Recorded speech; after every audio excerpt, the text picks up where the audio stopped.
Let's bring in Judge Andrew Napolitano, now Fox News senior judicial analyst. All right, the takeaways from today we got from Catherine Herridge right there, but I know from you that you consider this to be critical because bias would do what? Well, the issue is not, do FBI agents have political opinions and can they express them? Right. The answer to that is yes and yes.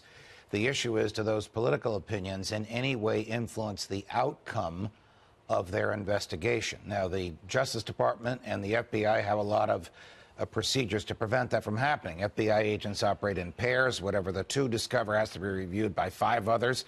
Whatever the 5 have reviewed and decided is credible has to be reviewed by Justice Department lawyers. The only final decisions that have been made in this investigation are to seek 2 indictments, which they've obtained, and 2 guilty pleas, which they've obtained. So Rod Rosenstein, in my view, painted a very credible picture today by saying, I don't know exactly where we are, and if I did, I wouldn't tell you, but it's too early to say whether or not so-and-so's political opinion affected the outcome because we haven't reached the outcome yet. So there, Catherine Herridge says, well, the most pressed in, if you will, text message was from August 2016 between this FBI agent Strzok and what Trey Gowdy today, Congressman Gowdy, called his paramour, because we do know that they were having some sort of a relationship, and that may have only come into play. And I want to get your opinion on this. People say, well, why would that be important? Why do we know that detail, that texture?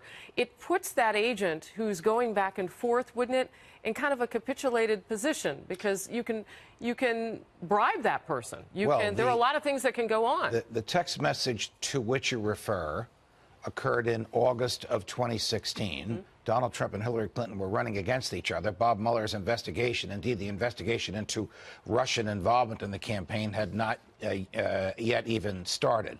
Mm-hmm. So the conversation is about, what are we going to do if Donald Trump becomes president?